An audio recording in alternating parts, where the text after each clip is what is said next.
Welcome,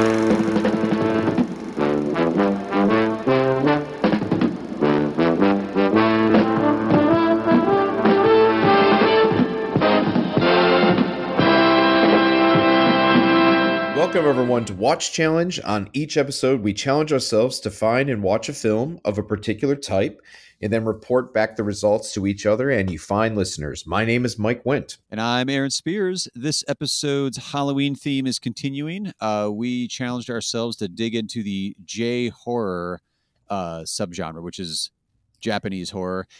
In my mind, Mike, before I did any Googling, before I did any research on this one, I was like, okay, there's like a late 90s, early 2000s American remake. Yes. Kind of, I don't know, say problem, issue. Depends on your point of view on those particular movies to it. So like, I've got it as this the like 90s trend in Japanese horror film. That's kind of what I was expecting going into it. And it was one of those where I was like, once I started digging in a little bit, I was like, all right, I'm discovering some more nuance to this than what I was actually picturing. Yeah, I mean, there's definitely quite a long history of horror in Japanese film that I found, dating back to the 50s and 60s, and some of those just might be some of those honorable mentions or picks. Nice. But yeah, it's they definitely are very stylistic, very beautiful looking films. Oh yeah. Even though sometimes they might be extremely violent and bloody. Those are definitely the ones I've got lined up. But like, I think it was, I know like we both worked at theaters over the years for a number of years. Actually, I was around as some of my multiplex days overlapped with when like Dark Water with Jennifer Connelly came out, but also like The Grudge and obviously The Ring in America, the Gore Verbinski film with Naomi Watts, really kind of ignited it on the American side. Yeah. Those being the remakes, obviously. But it was interesting how that ended up being a trend for the Hollywood. Like, of course, Hollywood has to remake it because who the hell's going to watch subtitles? Right. So it was like a remake horror trend in Hollywood, which it was kind of interesting. Also being October, I'm like reading a lot about horror films and like the horror histories and all that stuff. The 90s studio horror that we had with like the Scream and I Know What You Did Last Summer, Faculty, well, even like a Halloween H2O kind of is in that ballpark.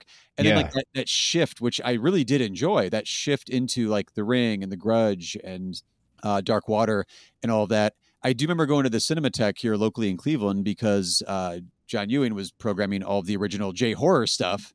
Yeah. Because everybody was interested in like the remake stuff. So that was really cool. And actually one of the movies I picked even, I got to see on the big screen, thanks to them doing like the let's program the origin of this trend that we've got going on here in Hollywood. But I dug it because once I got into some of the J-horror I watched then, and then some of the stuff I watch now for this episode, I was really digging how it's not just like, and I'm not knocking like Scream or like I'm knocking H2O a little bit. That trend in American horror of just like jump scares and teenage, like making sure all the music cues are great for the teens to go watch. Yeah. And the J-horror stuff, I love the like kind of the slow burn, like the psychological, with your head element. I think I dig that a little bit more than I do some of the 90s Hollywood horror stuff. Yeah, I mean, definitely the 90s horror. I mean that was a prime area of growing up for me. So I do remember going to see a lot of those in the theater. I do remember going to H2O, and my friend and I, of course, we're a little bit younger, but laughing hysterically at a certain scene in which a head starts rolling down the hill. Yeah. Funny. But yeah, you're right. I mean, it was, I think a lot of times it was about putting those fresh faces, putting a soundtrack that people would buy. So it was more the flash over substance, where I think it's an opposite with J horror is where it's like almost everything kind of works on a certain level, even though there's a panache and there's like, tends to be an artistic quality that, might be perceived as flashy, but I think it's because a lot of time, we're not as familiar with those actors. I don't know. It just kind of all comes together in a very creepy way, in a very realistic way. Yeah, yeah. Well, even some of the stuff I was reading up on with J horror was really kind of capturing my imagination, and just even reading about some of its origins and where horror, like the place that the horror film specifically genre has within different societies, I find really kind of fascinating because it's Mhm. tapping into, societal like dreads or fears, that sort of thing. One of the ones I found, like, if let me try it this way. So, like, when you're picturing in your head, like the original Ring, or I'm not even going to try to mispronounce horribly the original The Grudge, like all those that came out of like the 90s J horror stuff, some of which you may or may not be talking about in a second. Sure. Um, there's one image that I always had in my head, and that was like probably like a preteen or maybe like a teen girl or maybe even younger with like black hair, like maybe kind of really pale skinned. Like it's a creepy look. Yeah. And in doing a little bit of digging in this, I found a lot of this stuff in Japanese culture came out of Japanese folklore. Like there's actually the way we would think of like Baba Yaga character of like a witch or a pagan tradition. Yes. They have one called an onryu, Onryu, out of Japanese folklore that ends up being like this female entity that's returning to avenge herself, often has one or both eyes concealed with like hair. I was like, oh my God, it's describing exactly what I was terrified of Right. in these movies. But like it has like this deep cultural resonance because it's been around in like, in paintings and books and everything else, like, predating even film in some cases. But why not pop this up in film? Because it's terrified people for generations, apparently. So now let's keep that going with film. No, absolutely. I think, and there's, and I would not consider myself an expert in Japanese cinema, even though, I do know quite a few of the filmmakers, but that seems to be a trend that goes across a lot of genres in Japanese, especially, you look at the films of Kurosawa, Mhm. goes into a lot of the Japanese myths and Yeah. legends and all that. Yeah. So yeah, I mean, the fact that they would dip into that, just seems like a very natural Yeah. thing that they would do. Yeah. Yeah. Absolutely. Did you have like any first inclinations, like when you first ran across J horror? Like when you saw The Ring or The Grudge, did you go and find the original stuff? Yeah, I mean, and that's I guess that kind of like jumps into I was my one of my honorable mentions Mhm. is Ringu or the original version of the Ring, because I do remember liking the Ring quite a bit, but then this was, I think that it came out my first year of college, so it was really into torrenting Oh yeah. movies. So sorry, MPAA.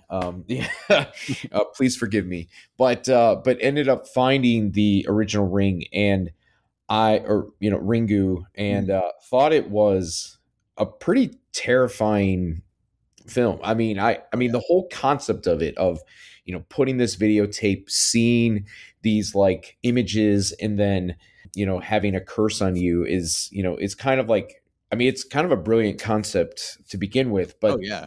the way how it's done, the original style, where the Gore Verbinski version I think is actually pretty good, but it is we kind of get slightly the Hollywood ending, I guess.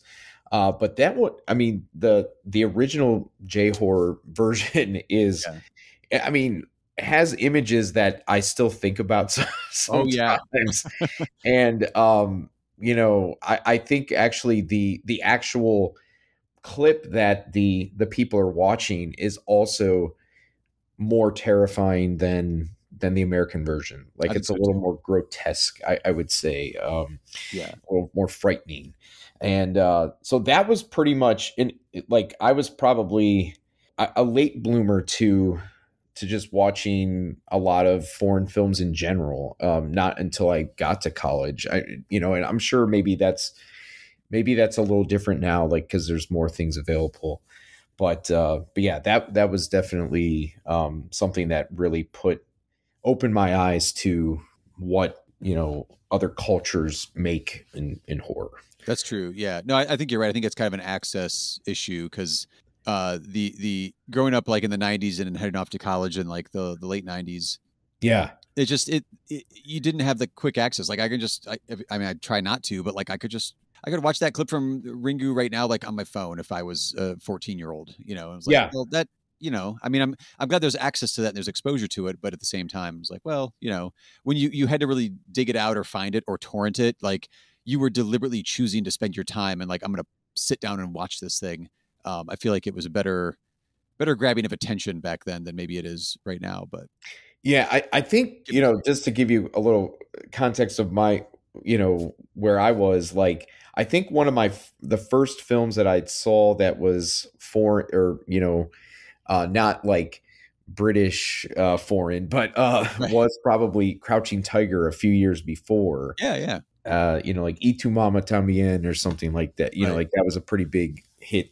So like I don't know. I sometimes am a little bit ashamed to admit that, and but I think I've made up for it in the Yes. last Yeah. 20 years or so. But yeah, there was definitely some blind spots growing up. But I don't know. It's like I'm. It's sometimes I'm like jealous of kids now who just have access to like so much more. Well, I mean, in the glasses half full category, we're going to get some really fascinating art out of that because, you know, kids that are like super into anime, when they're like 11, 12, 13 years old, like they don't give a shit if they have to read subtitles, you know, if the access Exactly. to foreign films is there. So like, oh yeah, I've seen all the Godard movies. Now I'm ready to start film school. They're like, okay, what are you going to make? Holy shit. Right. It's going to be pretty amazing, you know? I have one of my honorable mentions is right from around the time period of Ringu Yeah. as well. It's actually ties up perfectly because it's the same studio. The Omega Project is the name of the studio. I think I have that one right. That doesn't sound right now that I'm saying it out loud, but that's what I wrote down in my notes. I'm sticking with it. Yeah. They wanted to do a follow up because Ringu was not only a hit. I almost said stateside. That's more like a term we use here. Ringu was not only a hit in Japan when it came out, but it had a lot of crossover appeal, and obviously Mhm. then was bought. You know, remake rights were purchased by a major Hollywood studio, and that was itself a huge hit. So they started developing another project, and they brought on Takashi Miike to direct Mm. in 1999 Audition, Yes. which was one of those that I caught on the big screen at the Cinematheque, and it was one of those watches where like it scarred me, like, but in Yeah. that Yeah. great cinematic way, where like I didn't know you could do that in a movie. Oh my god! Yeah. Um, so this was an interesting one in which the premise on this one is like there's a widower with a small child, a boy, I believe, son, and his friend is like a casting agent or he's a producer, so he sets up like auditions as a way for this guy to like audition in quotes women, like to find a new mate, to find a new wife, a new mate, a new partner.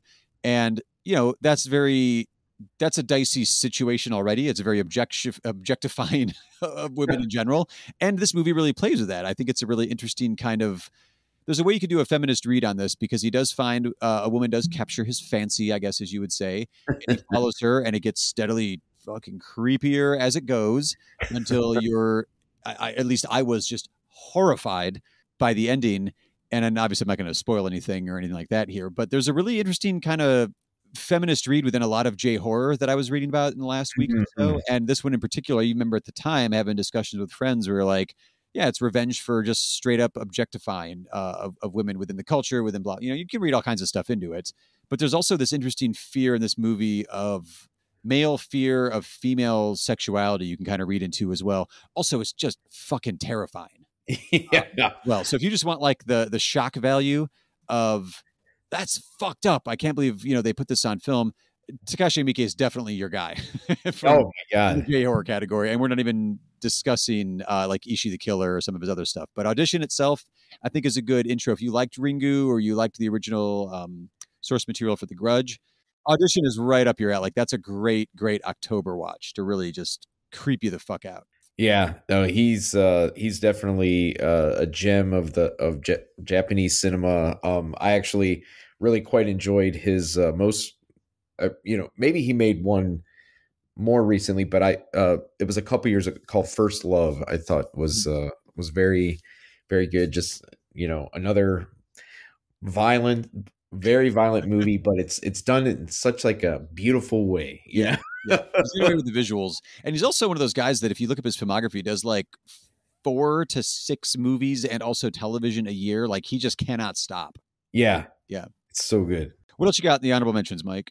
One of the, it over the last couple years or so, that has kind of got this like large cult following, is from 1977 called House. Ooh. So House is a very, very interesting film. It's kind of like it is a horror film, but it's almost like a lighthearted comedy at parts. It's sometimes like you have there's a lot of fantasy elements to it, but it's basically about these I believe it's 6 girls who go to their aunt's home, and one by one weird things start happening, and some of them start to kind of go by the wayside. But this is one of those films where I had seen, I'd heard about, and then saw a trailer for it. That was going to be playing at the Cleveland Cinematheque, and it's just every now and then you hear just somebody saying "house, house" throughout the trailer, Yeah. like maybe like 3 or 4 times. Yeah. House. House.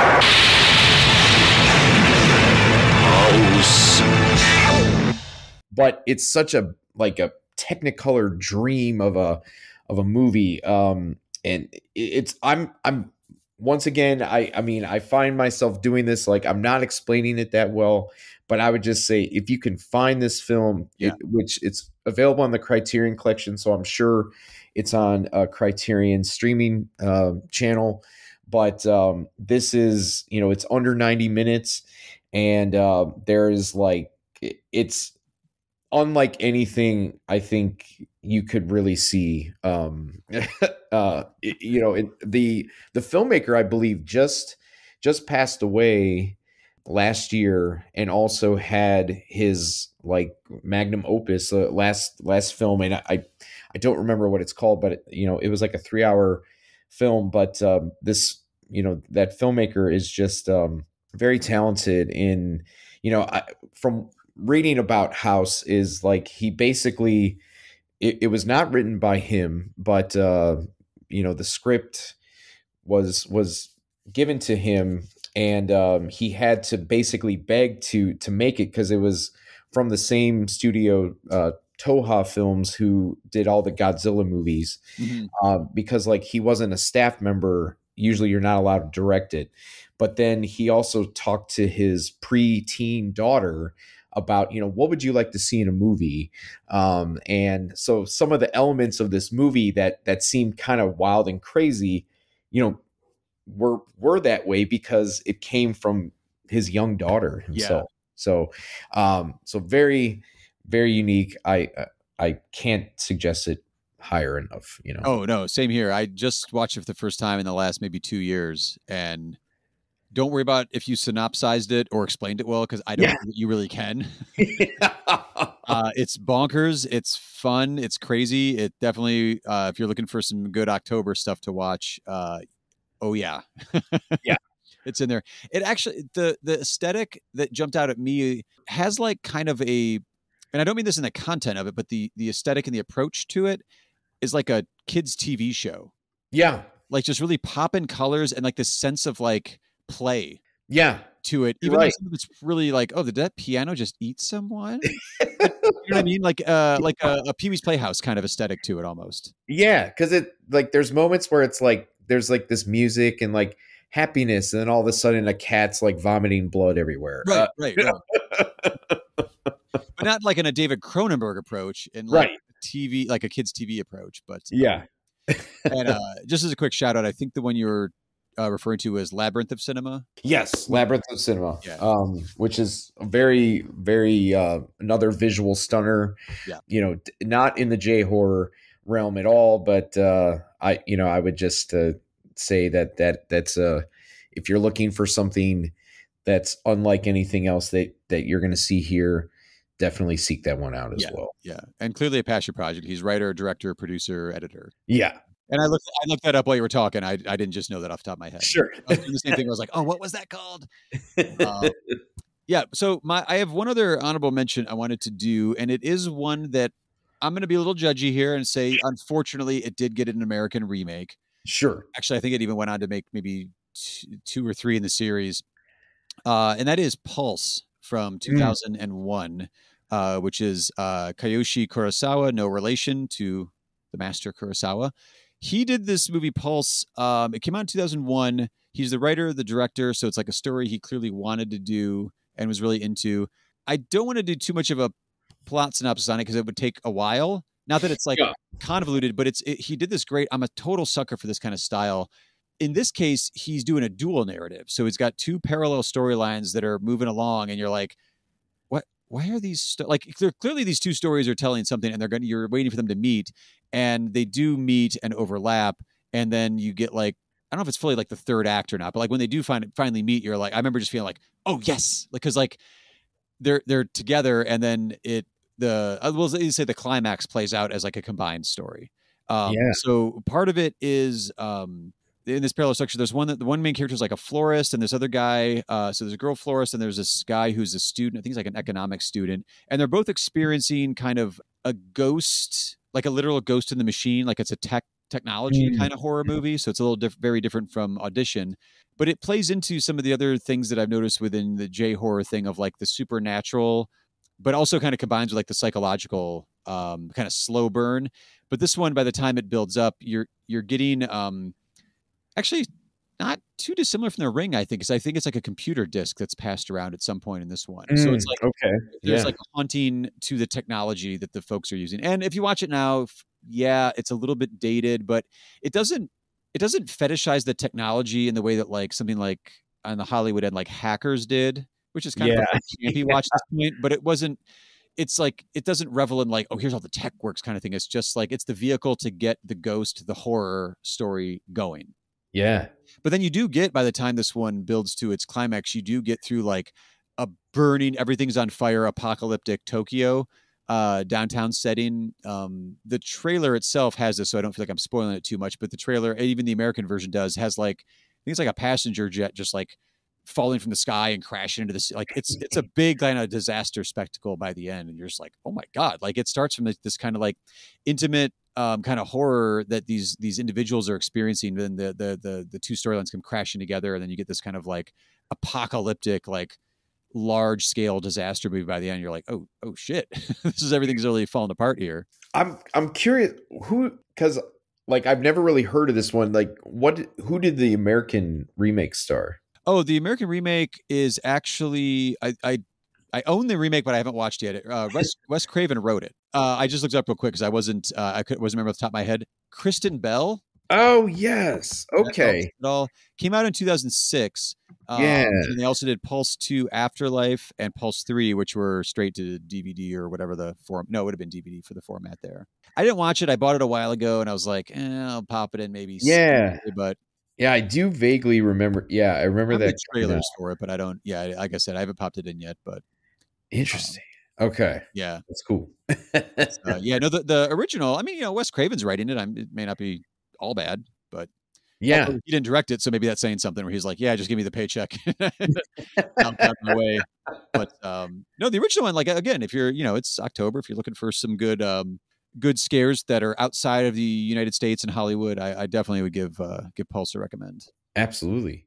So what film did you end up picking? So I ended up picking one that I had a lot of fun with our zombie challenge last one, where it was one that I'd never even heard of. So I kind of went down that route of like, okay, I'm going to go through J-horror. I want to pick one I've never even heard the title of before. And jump in on that one. So I ended up running across this one I'd never heard of, but I'd seen another movie this director has made, actually. So I almost went with the movie Suicide Club. Oh, okay. But I didn't go with that one. The director, Sion Sono, Sionsono, Sion Sono, he did Suicide Club, but he also wrote and directed this movie from 2015 called Tag. Okay. Bing, bong, bong, bong. 突然ですが重要なお知らせです。全国の JK の皆さん、あなたたちはちょっとふてぶてしいので少し数を減らすことにします。リアル鬼ごっこスタートです。明るく楽しく元気いっぱい鬼から逃げてください。 This is another one that kind of harkens back to our time travel films episode, where I don't want to say too much because there's a lot of great discoveries to be had Yeah. in this story. It's an 85 minutes. It moves at a clip. It's like you're not going to be bored with any moment of this movie. And actually, to be honest, there's a little bit, not quite time travel, but time travel adjacent element to this one. Let me just tell you, like, kind of like the opening scene to see if it hooks you here. Sure. So we have the main character, Mitsuko. I didn't write down the actress name. Apologies to that actress. But Mitsuko, she's kind of quiet, thoughtful. She's writing poetry on a bus. It's a school bus. It doesn't look like a school bus. It looks like they're on a field trip, maybe a little bit fancier bus. But it's with all of her classmates, and they're all dressed in the matching, school uniform sort of thing. It's all girls on the bus.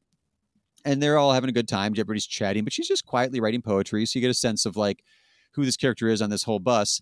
And she drops the pen that she's writing with when one of her friends wants to like read some of her poetry, grabs the notebook. She drops her pen. She bends down to get her pen. And as she bends down to get her pen, what seems to be the wind picks up and blows over her bus. And as it does that, it cuts the entire top of the bus off and takes all of the upper sections of her classmates with it. Oh my God. So everyone's dead. There's blood everywhere, but she is spared. Wow. So like, that's an image, right? Yeah. Holy shit. What is going on here? It's like the mystical, they're out in the woods too. They're out like a country road. So like they're not like, downtown, urban environment or anything. And so she's just like in shock, obviously. Like this girl is traumatized. Yeah. And she's walking around and she hears the wind. She's like, whoa, what? And so she ducks and she sees another bus get halved. She's like, well, shit. So she's like trying to get to the edge. So she's warning some other people. There's a couple other people out on like bikes, I think, or taking a hike, and she's warning them. So you see some carnage in the first like 7 minutes. Yeah. What? Kind of Takashi Miike level, honestly. Like it's really over the top. Fair warning, though, it's also a bit of digital where you're like, okay, you're not using real blood here. I give this one a pass. Doesn't matter. Yeah. But so she ends up grabbing, she goes down, she escapes from that. She's down by a river and she sees even more bodies, but she's covered in blood, and she grabs like some other clothing off another body that's clean. And so she puts on this, so she has a new clean school outfit. And then she ends up walking back and she gets to school, and every one of her friends is at school. They're all totally fine. And she's like, what the fuck is going on? And so every few, like you get little scenes, segments, full, like scenarios play out. And then all of a sudden she's like, wait, why is everything different again? And so you get this kind of, I'll give it a hint of like, maybe not quite Groundhog Day, because it's not repeating the same day, but maybe more like Everything Everywhere All at Once. Okay. We're shifting amongst experiences. You can tell within the first 15, 20 minutes, like, wait, what, how's everybody alive? Oh, okay. And then like another horrible thing happens and you're like, okay, what's going on? Oh wait, now she's in downtown area and her hair's different. What's going on here? Yeah. It doesn't let you get your feet under you watching this movie until probably like the hour and 10-minute mark, when it kind of starts telling you a little bit about maybe what's going on. The only other thing I want to mention is as you watch the movie, that opening bit, maybe the opening 15, 20 minutes, you're like, there's some, in my opinion, uncomfortable like upskirt shots. Okay. Yeah. Japanese schoolgirls, the school uniform, blah, blah, blah. And you're like, what? Why are we doing this with a camera? Right. The director is doing something. He's doing something with why he's filming things the way he's filming it. And sure. I think there's the reveal, which I'm not going to spoil at all here. I think the reveal gives it like a really interesting, another kind of like feminist horror bent to the script, where you're like, oh shit, like, okay, you're doing something with this story. Yeah. And I really dug it, because like I was just like jaw on the floor, because like the violence is over the top. Like if you want some gore, if you want all that with your horror, it is in there. Some of it's comical, some of it's like great hand-to-hand combat, but it'll definitely satisfy the gore out there. Again, it is mostly digital, so if you want the Tom Savini practical effects, there's some there, but it's mostly going to be digital. So this would not be related to the late or 2018 tag with like John Hamm, I'm gonna guess. No, couldn't be farther from that. Honestly, I don't really know why it's called Tagged. I know it's based on a novel, or maybe it was a manga, I forget, but it's based on other source material. Yeah. And I don't know that one was called Tag, but Tag, we're doing a new story. Tag, we're doing a new story. Like maybe there's an element to that. Yeah. With it, but I caught it on Tubi, so it's out there. It's pretty easily available. No relation to that other movie at all. I will say, just because I was watching on Tubi, which I adore their deep dive into like a lot of catalog titles, but man, their commercial breaks are at really, really inopportune times. That's no, I will agree that, I mean, there's such a great service, and it's free, but you do got to suffer through the the occasional ad.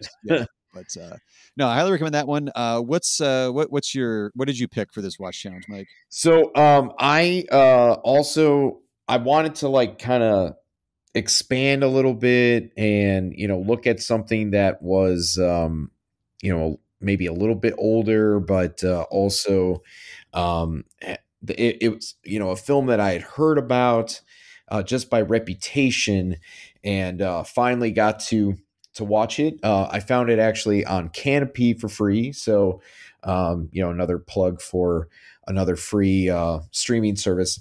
But I ended up watching 1989's Tetsuo the Iron Man.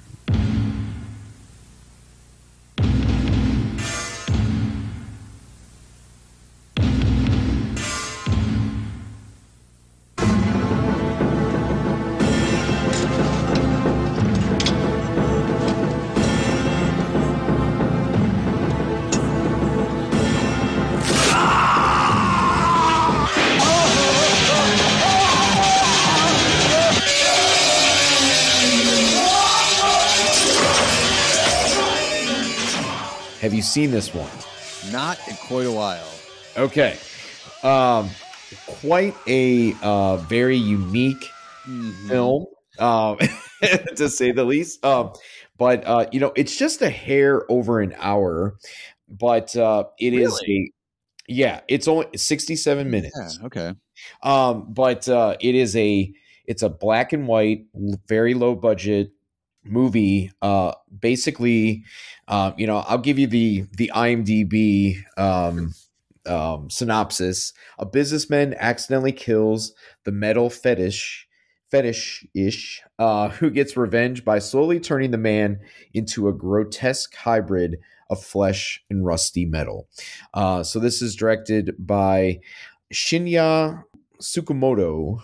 I'm probably butchering that terribly, but a visual stunner, I will say. I mean, this was very, very much lived up to its reputation of being a what the fuck kind of movie. Yeah.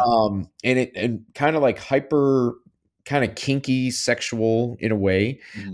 As our man is being turned into the Iron Man, he has this lover, and they have like these really like kind of randy sex scenes. Yeah.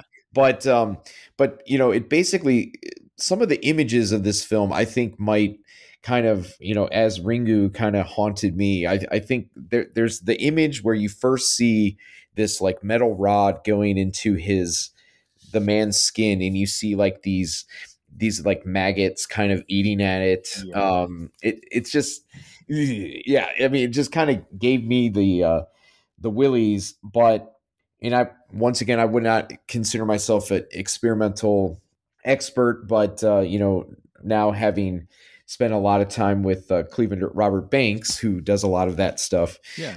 I think there was something about the style of the filmmaking that kept me interested, because there's not a ton of dialogue. It's almost like a silent film in a way. I mean, there is dialogue, but I don't think it's the point of the story that the filmmaker was trying to tell. It was more about, showing that man can, decisions that we make can sometimes have bad results for for people. Mhm. I do know that it is a part of a series that, you know, two subsequent films were made from this that were a little, you know, they kind of went up a little bit in production value and everything. But this was definitely, I think it's worth seeing at least once, just so you can say you can kind of check that off your cinematic, lists. Yeah. But results may vary based on your tastes, I would say. Yeah. Or tolerance for what you will watch in a movie, Yes, maybe as yes. well. Because I mean, well, like I said, I mean, being that it is brief in its runtime, you know, it can be maybe a little more digestible for some people, but some people might just turn it off and just, you know, probably think it's, you know, mindless garbage or something like that. I would say if you do give it a shot, and I would recommend giving it a shot. I don't remember it too well, but I remember it scarring me. Kind of Yeah. like you were saying. You know, if you're searching out horror, though, I feel like that's what you want. You want a memorable experience that you're like, I'm not sure what I like. Some of the stuff I seek out in horror is like not really knowing how to process what I just watched. Sometimes, Yeah. I mean, granted, sometimes I just want some 80s slasher tropes. That's totally fine too. But I think it's an interesting genre because it can really push the limits with like I said earlier, I was like watching Audition the first time. I was like, I never thought of doing that on film. Like, holy shit, that's crazy. Yeah. This one, I think, by getting a visceral reaction, like if you're a Cronenberg fan, I think we've already mentioned once on the show at least, it would definitely pique your interest. I think there's some stuff you're like Cronenberg had to have seen this movie. Oh I don't know yeah. if it was in '89 or not, but like he definitely had to have seen this movie. Yeah, I remember I watched this one was like a VHS watch, so it's been ages, and then Tetsuo 2 Body Hammer was like one of my early memories. I didn't see it when it came out, but it was programmed when I was in college. There was a theater down the road that did cult stuff every weekend, and that was when I'm like, "What the fuck is this movie?" And then, so actually, yeah, I watched Tetsuo 2 first, and then we found in our film department you could rent VHS and some DVDs. And there we mentioned, oh, we saw Tetsuo 2 Body Hammer over the weekend or whatever, and then Mark, the guy that ran the department, he's like, "Oh, here," and just handed us the first one. And we're like, okay. But yeah, I mean, especially if you want to expand your horizons as you're like picking out horror stuff to watch in October, like definitely, like this is a great one. I feel like it's fairly easy to find. Like you Yeah. said, Canopy's got it streaming free with a library card. Throw in some avant-garde stuff and see, expand your horizons a little bit. No, absolutely. I mean, if it's once again very off kilter, and you know, like I said, results may vary based on what your tastes are, but I would say give it a shot, you know, and you just might find that you enjoy it. Well, I think you gave a good kind of sample of Tetsuo, so people can either like, oh, that sounds interesting, or oh, God, no, pass, hard pass. So like, like you said, mileage may vary, but know what you're getting into. That's just not a casual like, oh, this is a great fun, 90s like Scream style meta horror movie from Hollywood. Like that is not what this one is. Absolutely. I do want to say before we start to kind of wrap up this episode, the last one that we did about zombies, I was kind of called out for maybe looking at things too new. So I do want to give at least one little quick shout out to something that I do plan to watch over this weekend. Mhm. I just due to a little bit of hectic schedule, I couldn't cross it off the list, but I just didn't want to end the episode without mentioning probably one of the most famous Japanese horror films, Anibaba. So that is one, from 1964. It's widely regarded as probably the best, and it's available on HBO Max, but Nice. there also is a very nice Criterion disc out there, from what I've seen. So Mr. Banks, I at least gave you some historical picks there. Oh, I do this poster. Yeah, I was just looking at Criterion real quick. Yeah. Absolutely. No, I haven't seen this though. That's good. I'll have to put that on. Yeah, I've just heard it's the best. Time is always a great enemy. Right. But our official watch challenges for J Horror are Tag from 2015, and Tetsuo from 1989. Aaron, what challenge do we have in front of us for next time? Up next, we are keeping with our month of horror shows going. It is October as we're putting out these episodes. Since we were doing J-horror, I had a couple other ideas in mind, but I was like, let's continue like a little world tour of horror and dive into giallo films. Giallo horror from generally from Italy. If you're unfamiliar with that term, it's worth just a quick Google. We'll give you some basic results. But it's more of like a horror thriller, usually a murder mystery involved. But again, we're trying out some different areas of horror within that genre around the world, just sort of seeing how other cultures, react to, like how other cultures package like the fears that are, maybe within those cultures, and how that might be kind of specific to different countries. If you'd like to send any of your picks, if you're like, oh my God, Jolly, you gotta watch this one, please send them our way. Just follow the links that are in the show notes, and wherever you're listening to this right now, there's going to be some active links for you to click on. Please, any recommendations, our schedules are a little bit freer now, so we'll have some time to dive in on these particular ones. Or if you just like to suggest topics as well, similar instructions, follow those show notes, and we will dive in with whatever you are submitting. Absolutely. Well, until next time, folks, rate and review the show wherever you find it, and we'll see you with the next challenge.